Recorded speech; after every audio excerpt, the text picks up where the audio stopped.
On parle vrai, bien sûr, sur Sud Radio, après les vraies voix citoyennes, les vraies voix du rugby. Dans quelques instants, bien sûr, Yoann Huget, Philippe Spanghero, et puis l'actualité, les invités qui seront nombreux. Il y aura notamment le Clermontois Thomas Saïd, Patrice Lagisquet, ancien entraîneur adjoint du 15 de France. Et puis, voilà, bref, vous aussi au 0826 300 300. Mais avant cela, un point sur l'actualité. Thomas Sténico est avec nous. Bonsoir Thomas. Bonsoir à tous. Des expulsions massives d'immigrés clandestins. Donald Trump en fait une de ses priorités lors de son mandat. Le républicain a été investi aujourd'hui comme 47e président des États-Unis au sein du Capitole à Washington DC, un poste qu'il retrouve 4 ans après l'avoir quitté. Donald Trump, dans son discours d'investiture, a notamment promis donc l'expulsion de millions et de millions de clandestins. Autre mesure forte, Donald Trump a annoncé la signature prochaine d'un décret ordonnant à son administration de reconnaître l'existence de seulement 2 genres. Nous allons mettre fin à la politique gouvernementale qui cherche à instrumentaliser ou injecter du genre ou de l'ethnie dans tous les domaines de notre pays, a déclaré le nouveau président américain. Une investiture donc qui a fait réagir à l'étranger. Sur X, le président ukrainien Volodymyr Zelensky a écrit espérer une coopération active et mutuellement bénéfique afin d'atteindre une paix juste en Ukraine. De l'autre côté, Vladimir Poutine s'est dit ouvert au dialogue sur l'Ukraine pour aboutir à une paix durable 3 ans après s'être lancé à l'assaut de son voisin. Dans le reste de l'actualité également, c'est l'un des plus grands chefs de gang en France. Félix Benguy est actuellement en cours d'extradition vers la France depuis le Maroc. Le franco-marocain est soupçonné d'être le patron du clan de narcotrafiquants Yoda, en guerre à Marseille avec le gang rival de la DZ Mafia. C'est une victoire contre le narco-banditisme, s'est réjoui le garde des Sceaux Gérald Darmanin sur X à l'annonce de cette nouvelle. Monique Olivier se rendra demain dans l'Orne. La veuve de Michel Fourniret a reconnu avoir assisté à la tentative de viol puis au meurtre de Lydie Loger par son ex-époux. C'est ce qu'a annoncé l'avocate de la famille ce lundi. Disparue en 1993, Lydie Loger n'a jamais été retrouvée. Si Monique Olivier évoque un lieu où le corps de Lydie Loger pourrait se trouver, des fouilles pourraient alors se tenir. Et puis Yannick Jadot, candidat officiel à la mairie de Paris. Le sénateur écologiste a annoncé aujourd'hui vouloir succéder à Anne Hidalgo en 2026. Il espère rendre la capitale plus accessible aux classes moyennes et populaires qui la font vivre. Bonne soirée à tous. Les vraies voix du rugby, 20h-21h, François Trio. Les vraies voix du rugby, l'émission du lundi qui traite de toute l'actu rugby avec Yoann Huget, avec Philippe Spanghero, avec vous bien sûr au 0826 300 300. Au sommaire, ce soir, retour sur la 4e et dernière journée de poule de la Champions Cup. Les exploits de l'UBB et de Toulouse notamment hier vont faire réagir Philippe et Yoann, c'est sûr. 6 clubs qualifiés, les Parisiens éliminés, on en parle. On revient également sur l'exploit de Clermont, tombeur de Bristol et qui donc se qualifie pour les 8e de finale. Thomas Saïd, le deuxième ligne de la SM, sera notre invité. Et puis à 20h30, focus sur le 15 de France. Patrice Lagisquet, un des anciens entraîneurs du 15 de France, sera avec nous pour se projeter sur ce tournoi des 6 Nations 2025. Et vous êtes bien sûr les bienvenus pour en parler avec nous. 20h50, on parlera du livre qui est le meilleur livre de rugby de l'année. En tout cas, c'est ce qu'a décidé le prix Bibliothéco, comme on l'appelle. Voilà, c'est le livre Les Vents Ovales de Jean-Louis Tripp notamment. Et on sera avec Richard Esco et Jean-Louis Tripp. Voilà le programme. 0826 300 300. Sud Radio, les vraies voix du rugby. Salut Yoann. Bonsoir. Et bien sûr, bonsoir Philippe Spanghero. Comment ça va ? Salut messieurs, je vois que Yoann a la casquette, donc je sais que quand il a la casquette, il est chaud. Ça va être une heure animée. La semaine dernière, tu avais dit casquette égale chafouin. Voilà, mais là, en tout cas, il a l'air de très très bonne humeur. Mais bon, voilà. Il a bonne mine, ça me fait plaisir. Ouais. Est-ce que les news de Quentin, salut Quentin. Bonsoir. Ouais, est-ce que les news de Quentin vont commencer par la victoire de Philippe Spanghero, qui je suis, c'est quand même l'un des événements majeurs du week-end. Je pourrais de démarrer sur ça. Évidemment, avec une magnifique. Tu veux vraiment garder ton poste. Hein. Une magnifique manche remportée 3-2 par Philippe Spanghero, qui avait brillamment entamé ce qui je suis. Dans le reste de l'actualité, l'encadrement de l'équipe de France a annoncé aujourd'hui le forfait d'Anthony Gelon pour le rassemblement des Bleus en vue du tournoi des 6 Nations. Le tournoi qui débutera le 31 janvier contre le Pays de Galles pour l'équipe de France. Le 3e ligne de Toulouse est remplacé par Romain Taoufé-Finola qui lui avait été annoncé forfait ce week-end et qui était remplacé par le Lyonnais Guillard. Visiblement, ça va mieux pour Taoufé-Finola. Forfait avec l'UBB dimanche contre les Sharks, puis pour le début du rassemblement des Bleus à Marcoussis, l'ailier international Louis Bielbiarré va mieux. Il devrait réintégrer le groupe France dès le milieu de semaine. La stat du week-end, c'est 6, comme le nombre d'essais de Damien Penaud hier. Aucun joueur n'avait inscrit 6 essais en un match dans l'histoire de la Champions Cup. Le précédent record plafonné à 5 essais. Il était co-détenu par Tom Bain et par Matt Cardet. Et à noter également que Damien Penaud a inscrit la bagatelle de 33 essais avec l'UBB en seulement 32 matchs effectués avec ce club. Ça reste une stat qui fait assez froid dans le dos. Et pour le reste de l'actualité, on connaît les 8e de finale de la Champions Cup. Il y aura Toulon, Saracens, La Rochelle, Munster, UBB, Ulster, Toulouse face au Shark Sale, le Leinster face au Harlequins, le Castres Olympique contre Trévise, Northampton, Clermont et Glasgow, Leicester. Voilà, c'est effectivement un tirage qui est intéressant. On peut quand même peut-être commencer par ça, je ne sais pas ce que vous en pensez, je vais peut-être tendre la main à Philippe. Quand même, quand on regarde le tableau des 8e de finale, non seulement on comprend pas trop la formule de la Champions Cup des poules avec des seconds qui ont plus de points que les premiers, mais qui sont quand même classés en dessous des premiers de poule. Ça, c'est le premier point. Formule un petit peu alambiquée qui est compliquée. Puis ensuite, eh bien, toute la partie haute ou basse du tableau, enfin en tout cas, les meilleurs sont tous groupés dans la même partie, excepté le Leinster. Tout le monde bizarrement. Hein, enfin, je trouve ça curieux quand je regardais le tableau, très bien fait d'ailleurs par toute l'équipe digitale de Sud Radio qu'on a pu voir sur les réseaux. C'est quand même un peu déséquilibré. T'es d'accord, Philippe? D'abord, c'est déséquilibré et puis clairement, ça porte préjudice à l'image de cette compétition qui tourne autour du pot depuis beaucoup trop longtemps maintenant. Depuis l'année du Covid, on change de formule tous les ans, on n'arrive pas à trouver celle qui conviendra à tout le monde. Et là, on frôle le ridicule. Quand on regarde, je pense qu'on est le seul sport capable de présenter un tableau final de phase de poule en expliquant qu'une équipe a 19 points et 5e derrière une équipe à 16 points. Ça n'a aucun sens. Ou 12 points. Ça n'a aucun sens. Et donc, ça dessert la compétition. Et puis, je pense que on fermera la parenthèse après. Puis, on reviendra aussi sur le niveau de jeu des équipes hors équipe française. Parce que il y a de belles performances françaises, certes. Mais voilà, entre les écarts au score quasiment inédit depuis le début de la compétition et puis cette formule qui amène beaucoup trop d'interrogations sur le classement final et les affiches en 8e de finale, ça porte préjudice à la compétition elle-même. Mais déjà, on peut pas appeler une Coupe d'Europe avec des Sud-Africains. Quand on parle à des néophytes dans le rugby, on leur dit je regarde la Coupe d'Europe, un Stade Toulousain Sharks, il me dit mais attends, mais la Coupe d'Europe, c'est tout le monde. Déjà d'entrée il y a un problème dans l'équation. Mais mis à part ça. Ouais. Mis à part ça, du début à la fin, cette compétition, elle est risible. Ne serait-ce que sur la phase de poule. Il y a 60 points quasiment tous les matchs, 80, 60 points. Il y a un problème quelque part dans l'organisation. Il y a un problème quelque part. C'est pas possible qu'on continue comme ça avec des tels écarts. C'est pas possible. Pour aller dans ton sens, Yohan, il y a une équipe qui est qualifiée avec une seule victoire et une différence de points de moins 61. Oui, c'est l'Ulster qui est 16e. Voilà, et qui affrontera l'UBB en 8e. Ça veut dire que tu gagnes qu'un match. Tu gagnes qu'un match, tu vas poutrer tous les autres et t'es qualifié parce que t'as perdu moins que les Sharks. En termes de différence. C'est uniquement pour ça, c'est parce que les Sharks ont mangé sévère que t'es qualifié. Voilà. Ouais.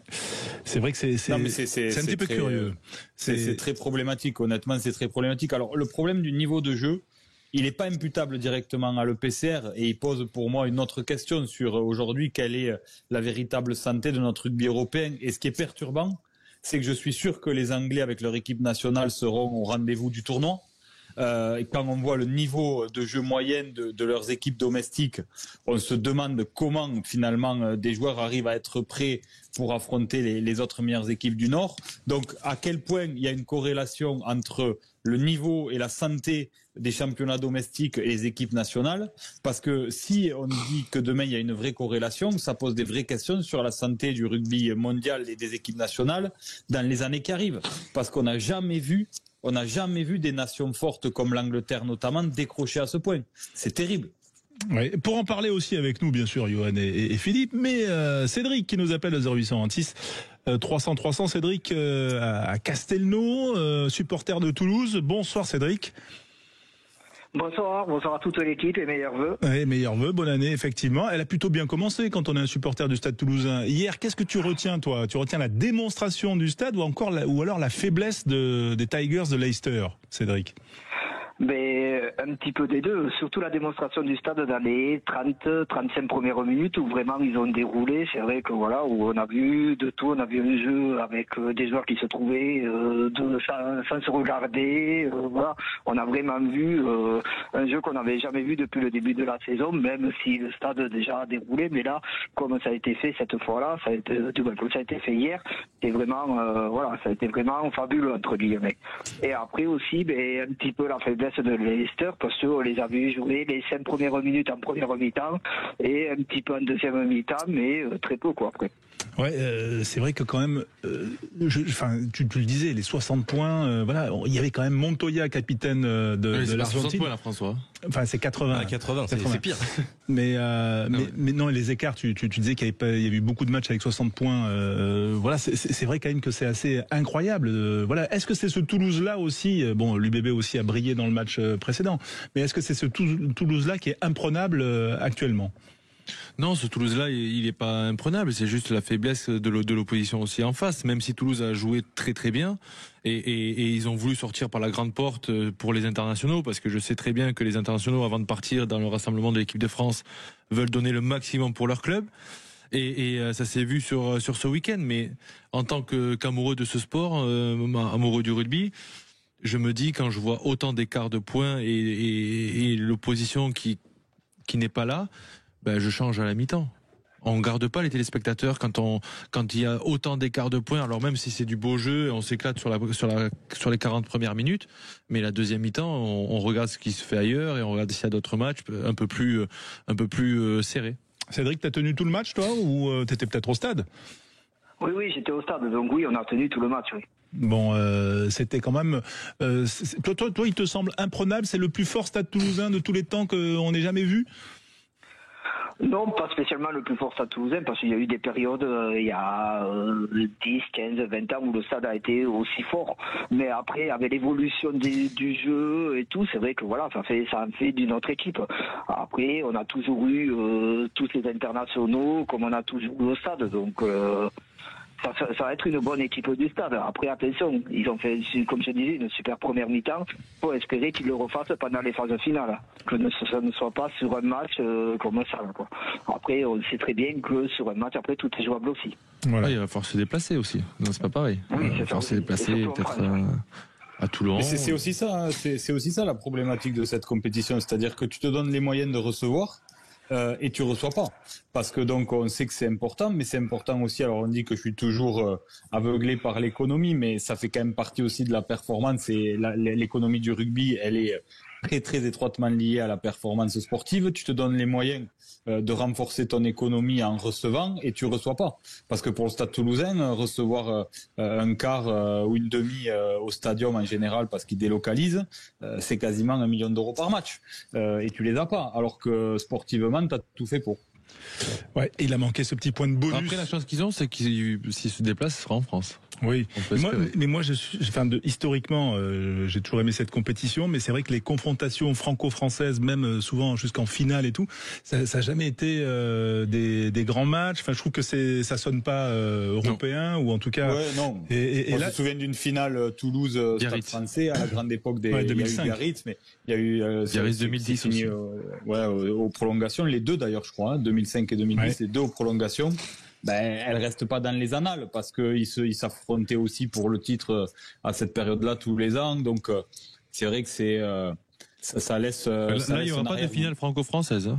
Non, puisque tout est, sauf si Clermont ou Castres va au bout, mais on parlera de Clermont tout à l'heure, d'ici quelques minutes, avec Thomas Seyt, deuxième ligne de Clermont, qui sera notre invité. Si on se projette, Cédric, pour Toulouse, ça ferait donc 8e face à Seyl, et puis ensuite, si la hiérarchie est respectée, un déplacement à Toulon en quart, une demi peut-être contre le vainqueur de UBB La Rochelle, si jamais ces deux équipes l'emportent, l'une contre l'Ulster, l'autre contre le Munster. Voilà, toi, comment tu te projettes sur cette compétition? Ça va être difficile parce que comme on le voit, ça fait partie des 3 grosses équipes qui, en championnat de France aussi, sont là en haut de tableau, quoi. Hein. Que ce soit Toulon qui revient très bien, Bègles qui est depuis le début de la saison comme nous. Donc ça va être très difficile. Et comme vous disiez en début d'émission, c'est vrai que le tirage au sort, entre guillemets, fait que toutes les équipes françaises et toutes les meilleures équipes françaises se retrouvent dans le même tableau, en fait. Parce que c'est le cas très clairement. Bon, ils ont un tableau pas facile puisqu'ils ont le Leinster dedans et quelques équipes, mais les françaises, les 3-4 meilleures équipes françaises se retrouvent dans le même tableau, quoi. Ouais. Un peu, alors qu'en plus en poule, on fait tout pour pas que les équipes de chaque nation se rencontrent. Oui, mais c'est vrai qu'il va y avoir une partie de tableau un peu franco-française. On va encore avoir une... Pardon. Ouais, Philippe.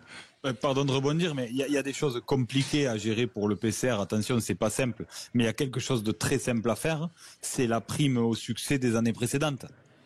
Le champion et le finaliste devraient être basculés dans des tableaux différents ou tous les finalistes protégés en quelque sorte, quoi. Oui, c'est vrai. Là, ceux qui sont protégés, c'est les Irlandais. Toutes les provinces irlandaises ont joué le samedi. Comme ça, ils sont déjà préparés pour le tournoi de destination. Le PCR, avant de déménager en Suisse, était à Dublin. Il y a quand même quelques restes. Ouais, bien sûr. Moi, je vous laisse, voilà, sur ces sous-entendus là, mais c'est quand même fantastique. En tout cas, il y a un déséquilibre dans ce tableau qui est effectivement, qui nous laisse un petit peu sceptiques. Cédric, on te remercie d'avoir été avec nous pour ouvrir cette émission dans ce tour de table spécial Champions Cup. Et tu mises donc sur un doublé quand même de Toulouse pour terminer en quelques mots. On l'espère, oui, on l'espère. Et on espère surtout faire ses déplacements à Toulon et à Bordeaux et ensuite aller surtout à Cardiff. Hein. Bon, voilà, le programme est donné en tout cas. Merci Cédric d'avoir été avec nous au 0826 300 300. Bonne soirée et l'émission continue. Les vraies voix. Dans un instant, on parle aussi de la belle campagne de Clermont avec un de ses leaders, Thomas Seyt, deuxième ligne de Clermont qui sera avec nous juste après la pause. Les vraies voix du rugby dans 10 minutes. On parlera du 15 de France. Voilà, les joueurs sont arrivés à Marcoussis. On va se projeter sur ce tournoi 2025. Mais avant cela, on reste focus sur la Champions Cup avec Yohann Huget, avec Philippe Spanghero et avec notre invité qu'on est ravi d'accueillir sur l'antenne de Sud Radio. C'est Thomas Seyt, de deuxième ligne de Clermont. Deuxième ligne qualifiée pour les huitièmes de finale de la Champions Cup. Bonsoir Thomas. Bonsoir à tous. Merci. J'imagine qu'il y a de la fierté d'être qualifié, de remettre Clermont sur la carte européenne. Ouais, clairement, c'était l'objectif du match et du début de saison. Donc non, c'est une très bonne chose qui a été faite samedi. Très content de continuer la compétition. Yohann, Philippe, question peut-être pour Thomas, dont on va vivre en ambiance d'ici quelques instants. Le moment, tiens, on va le faire démarrer maintenant pour se mettre un petit peu dans l'ambiance. Comment ? Toi, tu l'as vécu sur le terrain, Thomas, mais nous, sur Sud Radio, on l'a vécu comme ça, à ce moment absolument clé, à la 86e minute du match contre Bristol. L'ASM Clermont-Auvergne, on est loin là, on est sur c'est épique. C'est épique. Le parlant Fischer, me semble-t-il, là, qui essaie de percuter. Il y a du monde à droite. Allez, Raka qui prend intérieur. Il est stoppé, il y a peut-être du monde à droite. Raka, est-ce qu'il peut sortir ce ballon? L'ASM, le Thomas Seyt en force. L'art des choix qui vient marquer. Le 5e essai clermontois, synonyme de victoire. Ouais, synonyme de victoire et quand même de victoire au bout du chrono. T'étais dans quel état quand t'as aplati, Thomas? Dans quel état? J'étais allongé par terre en train de récupérer. On était franchement j'entends pas ce qu'il a dit. Il a dit quelque chose? Non, c'est Yohann. Vas-y, Yohann. Non, salut Thomas. Je dis, c'est normal parce que t'avais touché 8 fois le ballon dans la même action, donc tu devais être un peu oxy. Ouais, franchement, mais encore, j'ai joué 20 ou 25 minutes. J'étais oxy. Alors, ceux qui ont fait 80, je sais pas comment ils ont fait. Mais la dernière action a été très longue et on a très, très joli dénouement à la fin. Donc, c'est super pour la qualif, mais pour la suite aussi, ouais. Philippe Spanghero avec Thomas Seyt. Ouais, bonsoir Thomas. On sait que c'est toujours difficile de jouer sur les deux tableaux. Vous êtes bien placé en top 14. On sent que vous êtes monté en puissance, qu'il y a de la confiance qui s'est accumulée dans ce groupe. Mais il y a des événements un peu fondateurs dans des saisons. J'ai l'impression quand même que ce match en fait partie parce que dans le scénario, il y a ce caractère collectif pour aller la chercher, cette victoire. Il y a je sais pas combien de turnovers sur cette dernière action. 2. Elle est très très longue. Il y en a que 2. Oui. J'avais l'impression qu'il y en avait, oui, alors il y en a, parce qu'il y a plusieurs actions qui s'enchaînent, j'avais l'impression qu'il y en avait eu plus que ça. Mais en tous les cas, sur le caractère collectif, on sent ce supplément d'âme et on sent que c'est des moments clés quand même dans la confiance de l'équipe. Est-ce que vous l'avez perçu de la même façon? Ouais, non, complètement. C'est en termes d'état d'esprit, de volonté, je pense que ce match, il va être fondateur pour la suite, je l'espère du moins. Ce qui est paradoxal, c'est que des fois à l'entraînement, on ne tient pas le ballon 1 minute 30 sans personne en face. Et là, on a fait 6 minutes de possession. Bon, il n'y a pas de plan de jeu sur le coup, mais c'était un peu de la prise d'initiative en permanence. Mais ça sera fondateur pour la suite. On veut jouer les deux tableaux à fond, donc on n'a pas non plus un effectif très très large, mais c'est fondateur et c'est bien pour la suite. Donc j'espère que ça va nous amener que du positif par la suite. Ouais. Christophe Furios a dit quand même une équipe est née ce soir et c'est fort comme mot. Est-ce que toi tu l'as ressenti aussi fortement? Comme je disais, ouais, franchement, on est tout le temps en train de décrire notre jeu, parce que c'est vrai qu'on n'est pas l'équipe qui envoie le plus de jeux ou quoi que ce soit. Mais là, en termes d'état d'esprit, de volonté de gagner ce match, parce que quand même 6 minutes après la sirène où on a récupéré une touche sur l'ancien adverse, derrière on fait 6 minutes de possession et on arrive à marquer à la fin. Et c'est une équipe qui n'a pas lâché et qui voulait gagner ce match. Donc c'est fondateur. Moi je pense qu'il n'a pas tort quand il exprime ces mots-là. Ouais. Johan. Non, bien sûr, on a entendu Christophe dire qu'il était sûr que vous alliez marquer, vous allez gagner ce match. Vous, sur le terrain, quel est votre ressenti sur cette dernière action? Parce que vous le perdez 2 fois le ballon sur un contest, un ruck. Vous le regagnez et comment vous vous sentez entre vous? Vous êtes sûr que vous allez réussir à marquer? Parce qu'on s'attend peut-être à un drop et au final, il n'y a pas de drop qui arrive, donc c'est pour ça. Non, après, là où on était tous déterminés, c'est qu'on gagnait toutes les collisions. Toutes les collisions en fin de match, bizarrement, je sais pas s'ils ont baissé de pied ou quoi, mais on a gagné toutes les collisions sur la fin. Mais c'est vrai que ça a amené une énergie sans même se parler, sans même se regarder. On savait que dès qu'un mec prenait le ballon, on avançait en permanence, il y avait tout le temps du soutien, ça allait assez vite. Après, Christophe dit qu'il savait qu'on allait gagner le match. Moi, je savais qu'on allait faire quelque chose et tout donner jusqu'à la fin, mais on aurait pu faire un avant. Il y a 2 opportunités où on peut faire en avant et tuer le match franchement à 40 secondes de l'essai. Il y a Marcos Kremer qui nous attrape un ballon, je sais pas comment. S'il l'attrape pas, c'est en avant, fin du match, et il n'y a pas tout se dérouler derrière. Donc non, c'était super à vivre avec l'ambiance du stade à la fin, c'était incroyable. Franchement, super. Ouais, t'as un parcours assez atypique, Thomas d'Aubenas, l'Ardéchois, comme le disait Guillaume Bonnor tout à l'heure dans le commentaire. Puis ensuite, il y a eu des va-et-vient entre Béziers et Dax. Puis ensuite, il y a eu Nevers où tu t'es posé. Puis Bayonne qui t'a fait passer assez tardivement le palier du plus haut niveau, le top 14. Et là, est-ce que ça fait partie des plus belles émotions que tu as vécues dans ta carrière depuis que tu as commencé le rugby? Du moins, ça fait partie d'une des plus belles émotions que j'ai vécues. À Bayonne, on a eu pas mal de matchs aussi en 2 ans qui se sont joués à la dernière minute. Bon, je suis pas le marqueur à chaque fois, mais j'ai un match contre le Racing il y a 2 ans où on le gagne à la 80e minute avec Rémi Bagé. Lui, il restera aussi dans les mémoires, mais celui-là, franchement, il a son pesant d'or parce que on marque, on gagne, on se qualifie, 8e de finale de Coupe d'Europe, on valide l'objectif. Donc ouais, c'est peut-être l'un des plus beaux souvenirs à l'heure actuelle. Ouais. L'objectif, c'était de vous qualifier pour les 8e de finale. L'objectif, c'est de se qualifier pour les 8e de finale. Ouais. On voulait le recevoir au début. On n'a pas pris de points à l'extérieur, ni à Bath, ni au Leicester. Donc on a fait le plein à domicile, mais on n'a pas pu... Leicester, il n'y a pas le bonus défensif? Et vous irez à Northampton, hein, en 8e, on le rappelle, Thomas. Exactement. Voilà, et possiblement retrouver Castres en quart de finale. Tout est jouable. Tout est jouable pour une belle aventure, en tout cas. Philippe, peut-être un mot supplémentaire avant de libérer Thomas. Et voilà, on parlait aussi de ce parcours. Vas-y, Philippe.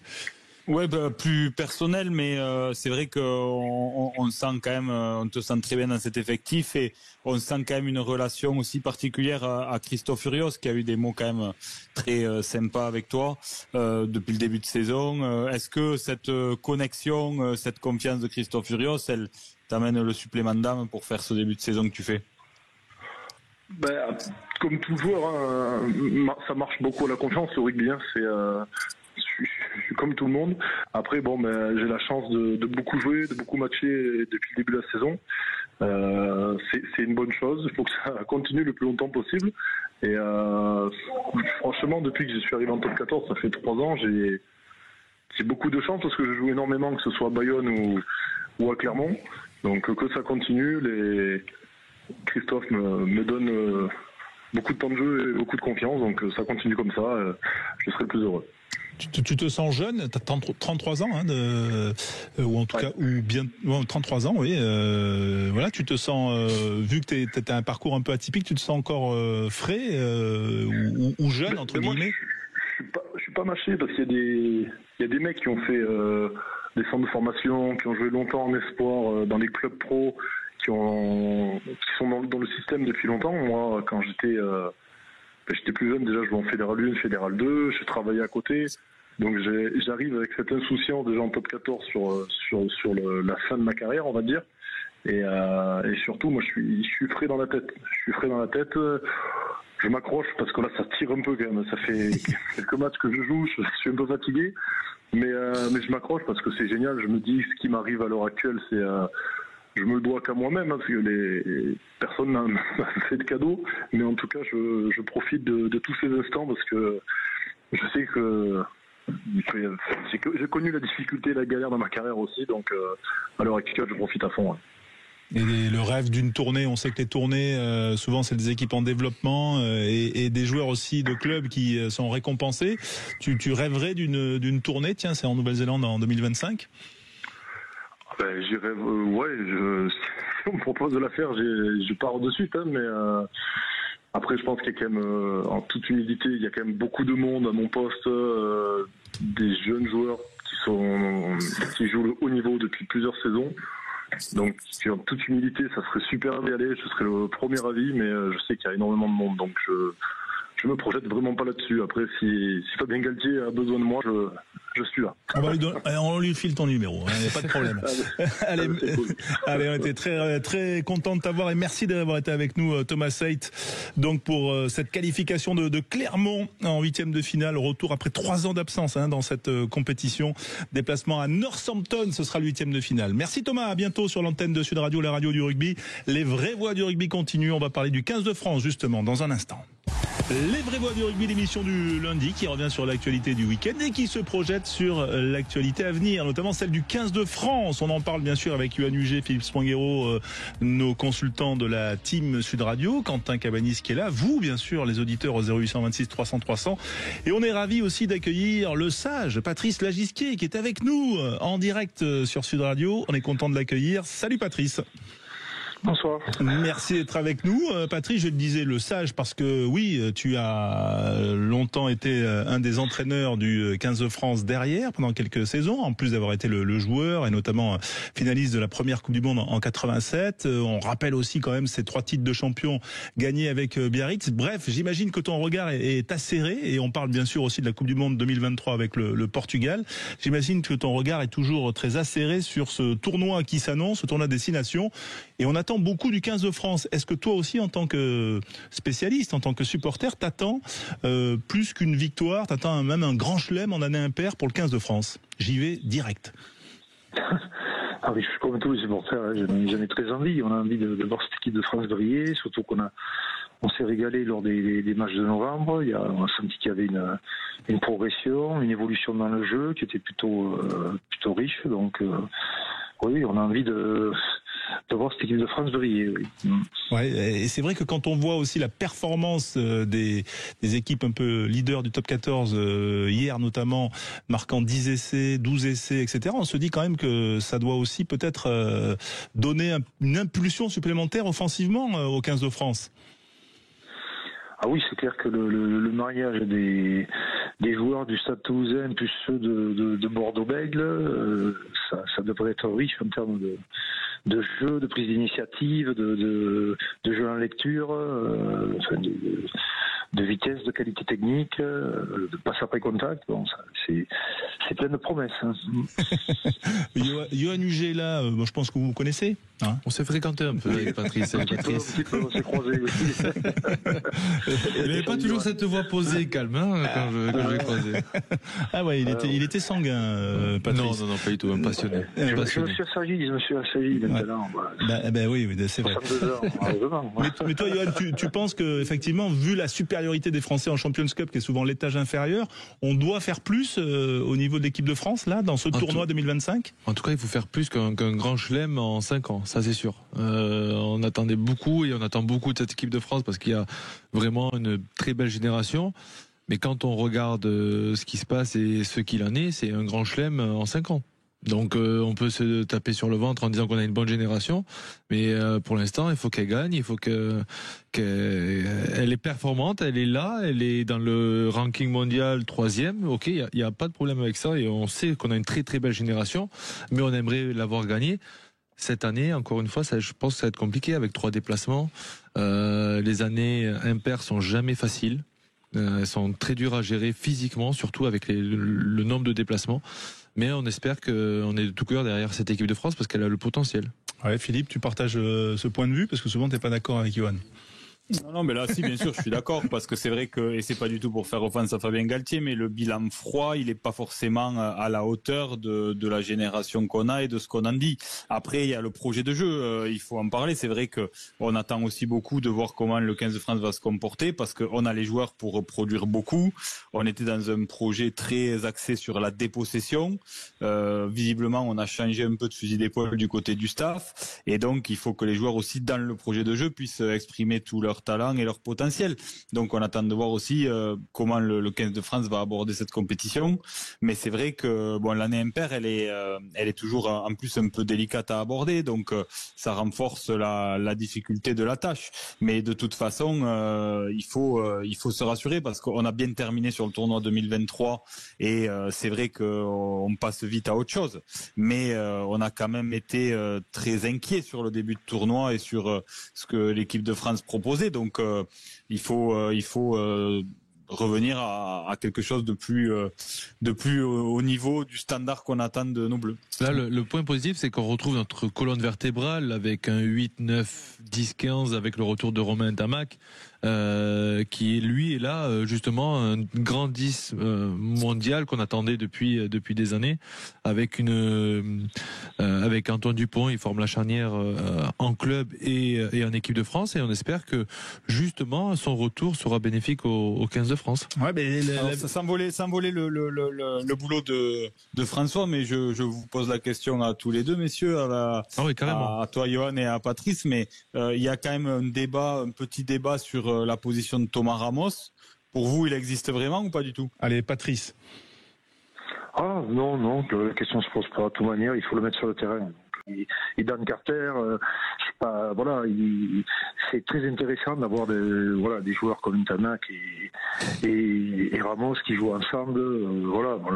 Pour moi, il n'y a pas de souci, quoi. Donc je pense qu'il va l'utiliser en 15 de toute manière, mais c'est vrai que c'est sur la distribution du jeu, en plus ils s'entendent très bien, et ça donne une complémentarité au pied, à tous les niveaux. Il n'y a pas de souci, quoi. Donc pour toi, c'est un faux débat, Patrice. Et Yoann, toi, il n'y a pas de débat. Ouais. Romain est sélectionné en 10 et Thomas, il est sélectionné à l'arrière. Ça, c'est réglé. Donc il n'y a pas de débat, et voilà, il sait très bien qu'il a besoin des deux. Il faut mettre les deux sur un terrain. Le seul point d'interrogation que j'ai, c'est sur cette paire de centres. Aujourd'hui, est-ce qu'elle est vraiment complémentaire avec le jeu que l'équipe de France veut prôner aujourd'hui ? Ok, pas de débat sur le 10, ça sera Romain, Ntamak et Ramos à l'arrière. Il peut y avoir peut-être un débat au centre, avec notamment Gaël Fickou blessé. Donc voilà. C'est ce que je viens de dire. Mais oui, tout à fait. Mais comme je parlais à Quentin, voilà, j'ai pas tout écouté, je l'avoue.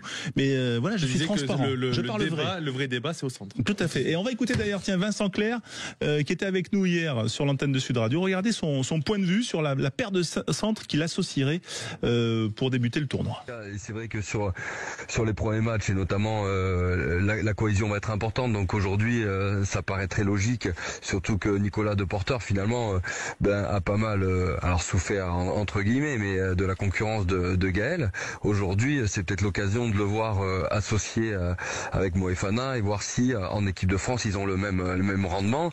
Même si c'est vrai qu'aujourd'hui, Emilien Gailleton fait des très bonnes performances, Barassi aussi, donc ils vont se mêler à cette émulation. Mais la logique voudrait que quand même on voit cette paire de centres qui brille avec Bordeaux, voir si elle arrive à reproduire au niveau international. Ça serait en tout cas une récompense aussi pour Deporter qui finalement sur les matchs importants a toujours été devancé par Gaël Fickou, ce qui était logique, et il faut penser aussi à la suite de Gaël. Donc pourquoi pas en voir plusieurs pendant le tournoi, c'est souvent ce qui se passe, mais sur l'entrée de tournoi l'association Moefana Deporter paraît assez logique.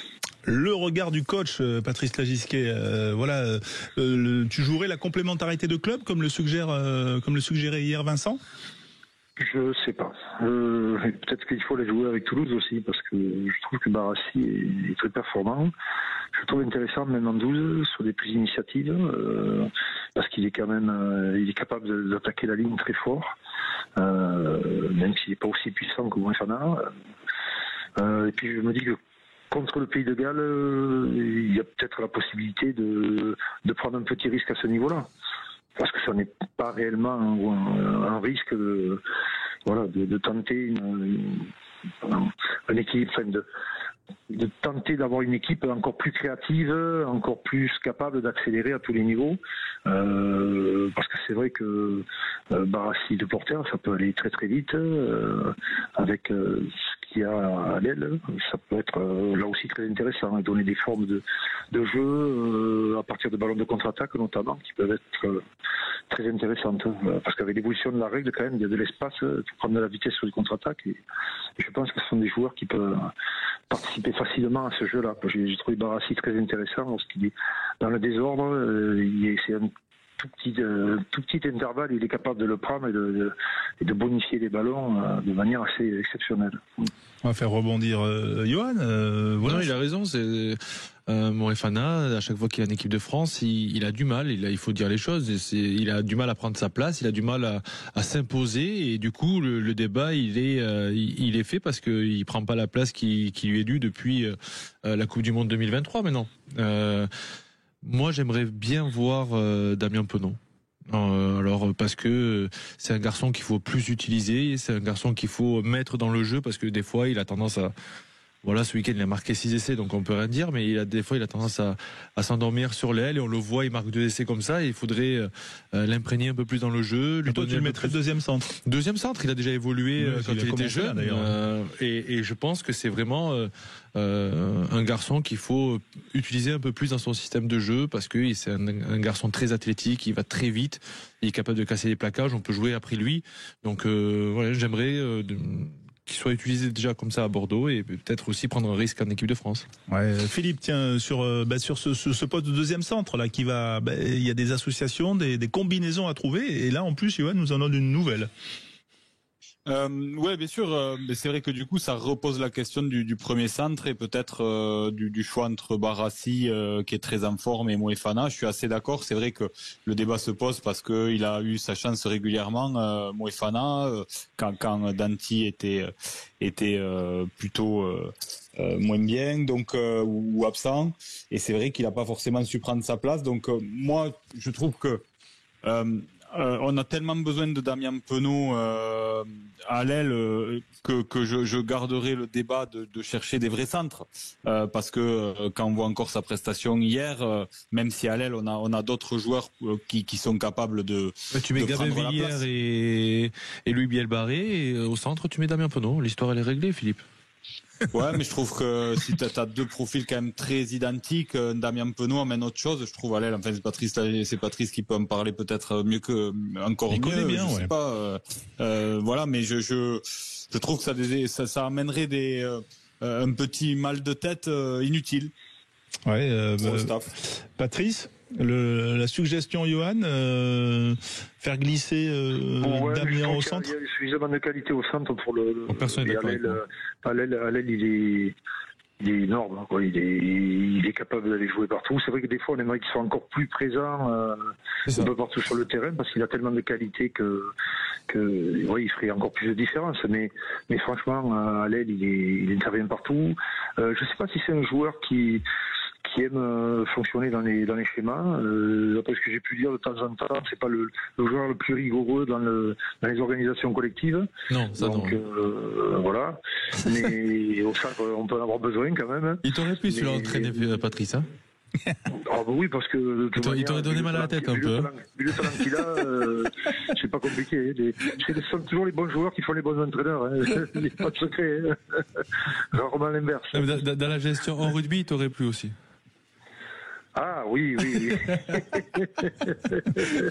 Pourquoi J'ai une question de Candide. Pourquoi?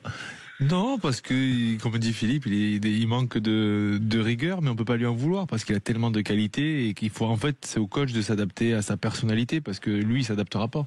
Ouais. Il est comme ça, il est dans sa bulle, dans son monde et c'est hyper dur de gérer un garçon comme ça. D'ailleurs, on sent que c'est un électron libre, quoi. Il a besoin de ça, quoi. Et que ce soit sur le terrain ou en dehors, c'est sa nature, tout simplement. Ouais, effectivement, en tout cas, c'était un plaisir. Les 6 essais hier, je crois que tu en avais marqué 7, toi, une fois dans un match Jean-Franc. Ouais, l'opposition n'était pas la même, hein. J'étais au Paraguay. C'était pas aussi relevé. On va pas comparer, hein. Ah ouais, le rugby paraguayen, depuis ton passage, n'a pas percé. Mais, les Sharks hier, c'était pas loin du Paraguay, quand même. Bon, juste pour clôturer ce débat sur, on va dire, la paire de centres, on avait vu aussi 2 porteurs qui étaient premiers centres l'an dernier.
Avec Yohan Uget, Philippe Spanghero, tous les amateurs de rugby bien sûr. On a parlé de la Champions Cup du 15 de France. Parlons un petit peu, on va dire littérature, même bande dessinée, puisque c'est la récompense pour les vents ovales du prix Bibliothéco, puisque ça s'écrit Bibliothéca, mais il faut dire Bibliothéco visiblement. Prix du meilleur ouvrage rugby de l'année, oui, parce que c'est en occitan.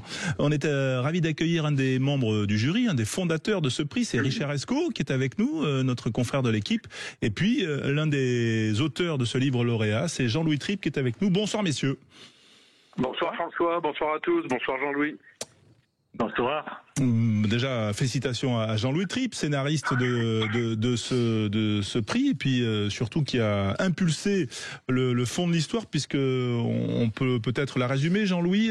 Cette histoire, c'est une BD, on va dire fin des années 60. On est dans la France, on va dire rurale, celle autour de Montauban, et qui s'apprête à fêter un titre qui a été très douteux. C'est ce que nous on dit du côté de Bordeaux. Face à Bègle à Bordeaux en 67. C'est ça. Mais il faut dire qu'il y avait un certain Jean Trio qui jouait dans l'équipe Bègle et qui a perdu ce jour-là. Oui, c'est pour mieux gagner plus tard. 2 ans après. Oui, alors c'est ça, c'est une histoire qui débute en fait, parce que moi j'avais 10 ans, 9 ans, et j'étais donc spectateur de cette finale à Bordeaux. Et je me trouvais dans l'embouteillage de les voitures qui revenaient par la 113 de Bordeaux à Montauban, parce qu'à peu près tout le Tarn-et-Garonne s'était déplacé. Et donc notre histoire commence dans cet embouteillage, effectivement. Et ensuite, elle va se développer dans un petit village qui s'appelle, dans 2 petits villages en fait, qui s'appellent La Roque et Castelnau-sur-Garonne, qui sont de part et d'autre de la Garonne, à peu près entre Montauban et Toulouse, et qui sont inspirés par le village dans lequel j'ai passé mon enfance, Verdun-sur-Garonne. Voilà. Donc, alors cette histoire donc commence le 27 mai 67 et se termine en mai 68. Donc, vous voyez à peu près ce qui s'est passé dans l'intervalle. Et c'est une espèce de mélange à la fois de cette ambiance des petits villages du sud-ouest de l'Ovalie dans ces années-là, et également de la montée de mai 68 dans la France rurale. Oui, effectivement. Richard Escaut, pourquoi récompenser une BD? Je crois que c'est la 3e année que ce prix récompense un ouvrage. Là, vous avez fait le choix d'une BD, c'est un choix audacieux. Alors c'est un choix audacieux, mais tu sais François, enfin vous savez tous que la BD maintenant n'est pas un art secondaire, c'est un art plein. Et là, quand on parle de BD, nous on aime plutôt parler d'un roman graphique. D'ailleurs les ouvrages sont très épais, et puis c'est en 3 volumes. On savait bien que là c'était une saga aussi qu'on récompensait. Et au-delà de l'aspect BD, tout de suite ce qui nous a plu, c'est le positionnement du rugby, sa place dans la société, des personnages féminins très forts. Et puis un dessin magnifique, très chaleureux, qui nous a fait tout de suite revenir dans cette petite patrie qui est la nôtre à tous, celle du club formateur, quoi. Ouais, le club qu'a connu Yohan à Pamiers ou Philippe du côté de Toulouse, et aussi avec ensuite Carcassonne et Castelnaudary bien sûr. Ouais, mais c'est vrai que Castres et Narbonne et ouais, mais ça c'est l'évolution. Mais non, mais juste je voulais vous faire rebondir, Yohan et Philippe, sur c'est un petit peu ce que vous avez connu, mais quelques années avant. Ouais, c'est le rugby de territoire, on dit maintenant, pour ne pas dire de terroir. De terroir, territoire, on peut dire ce qu'on veut, mais en tout cas c'est ce qui nous reste dans les tripes. C'est ce que l'on aime, c'est ce qui nous a fait démarrer le rugby, et surtout de se retrouver avec on va dire nos amis qu'on avait sur l'école, et on se retrouvait le samedi et on n'avait pas de parents pour nous embêter. Le seul terrain d'expression, et c'était le rectangle vert, et on faisait ce qu'on voulait. Ouais, Philippe. Non, mais Johan, et puis c'est vrai que ce que je trouve bien, et c'est là où je me raccroche quand même aux valeurs du rugby, on sent que les joueurs, les grands joueurs, ceux qui aujourd'hui composent l'équipe de France, qui pourraient avoir un peu oublié, c'est aussi les premiers, dès qu'ils en ont l'occasion, à avoir un mot ou faire un geste pour leur club formateur. Et ça, c'est quand même très fort et assez particulier, je trouve, à notre sport. Et donc, voilà, c'est des racines qu'il faut pas perdre. Tu sais ce que Pierre Macorlan disait, il a cette phrase extraordinaire, je pense qu'il nous relie tous, c'est Le club, c'est une petite patrie dans la grande. Oui, c'est beau, effectivement. Quentin, excusez-moi, si je peux dire quelque chose. Moi, je suis. On parle de territoire, donc moi, je suis très très impressionné de me retrouver dans cette émission ce soir, parce que moi, normalement, je pars dans l'émission justement de littérature ou de bande dessinée, mais dans une émission de rugby, c'est bien la première fois.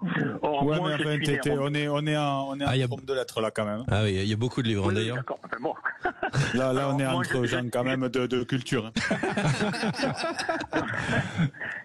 Donc moi, je suis né à Montauban, mais ma famille paternelle est de Narbonne. Et j'ai vécu à Toulouse pendant la plus grande partie de ma vie. Et donc, me retrouver là avec les personnes qui sont invitées ce soir, enfin qui sont ce soir dans cette émission, c'est quand même un peu... je me sens au cœur du chaudron, quoi, si vous voulez. Je veux dire. Bah, écoutez, en plus, il y a un personnage dans Les Vents Ovales qui s'appelle Spanghero. Je ne veux pas dire lequel, mais c'est à découvrir. Alors, si c'est le taureau... Si c'est le taureau, c'est pas un taureau. Parce que on m'a envoyé quelque chose en disant qu'il y avait un taureau qui s'appelait Spanghero dans une bande dessinée. Alors c'est pas un taureau. Okay. C'est pas un taureau, mais c'est fait avec beaucoup d'amour. Hein. C'est un hommage à Walter, ceci dit, parce que moi, Walter, c'était une grande figure de mon enfance, Walter Spanghero. Et donc voilà. Bref. Eh ben, on a hâte de découvrir la BD. Alors, quand est-ce qu'on peut la trouver? Non, elle est déjà. Elle est déjà en vente. Les 2 premiers tomes sont sortis déjà. Donc et le 3e, c'est pour cette année-là. Magnifique dessin d'ailleurs de Horn qui voilà, elle a vraiment une de la personnalité, une identité cette BD en plus de la qualité de l'histoire. Alors, petite question juste parce qu'on doit conclure. Petite question pour citer Audemers Millot, avec qui j'ai coécrit le scénario. Hein. C'est important parce que les personnages féminins lui doivent beaucoup. Question pour l'année prochaine, est-ce qu'on pourrait avoir une autobiographie lauréate du prix? J'ai un titre comme ça pour vous, je ne vous avais pas dit au revoir. Oui. Ah, il est bon, il est coquin. Ouais, autobiographie de Yohann Huget qui va sortir chez Hugo là, ou qui sort là. Hein. Sort mercredi. C'est mercredi. Tiens Richard. Vous voyez bien qu'on est en 32 lettres. Voilà. Voilà, il n'y a jamais eu d'autobiographie encore. Voilà, mais pourquoi pas? Ah ben pourquoi pas la mettre en image, hein, la mettre en dessin, en faire un roman graphique. En plus avec les beaux gosses, c'est facile. Très très bon Richard. Mettez-le-moi torse nu en BD, vous cartonnez. Bon, merci en tout cas Jean-Louis d'avoir été avec nous, Jean-Louis Tripp et Richard Esco. Les Vents Ovales, voilà, qui BD sacré meilleur ouvrage de rugby de l'année, le prix Bibliothéco, puisqu'on dit Bibliothéco, et qui donc consacre ce livre en 3 tomes. Merci messieurs, Yohann, merci Philippe. Messieurs. On est un petit peu en retard, pardon Jacques Pessy, les clés d'une vie à suivre, et on se retrouve dès ce week-end pour du top 14. À bientôt.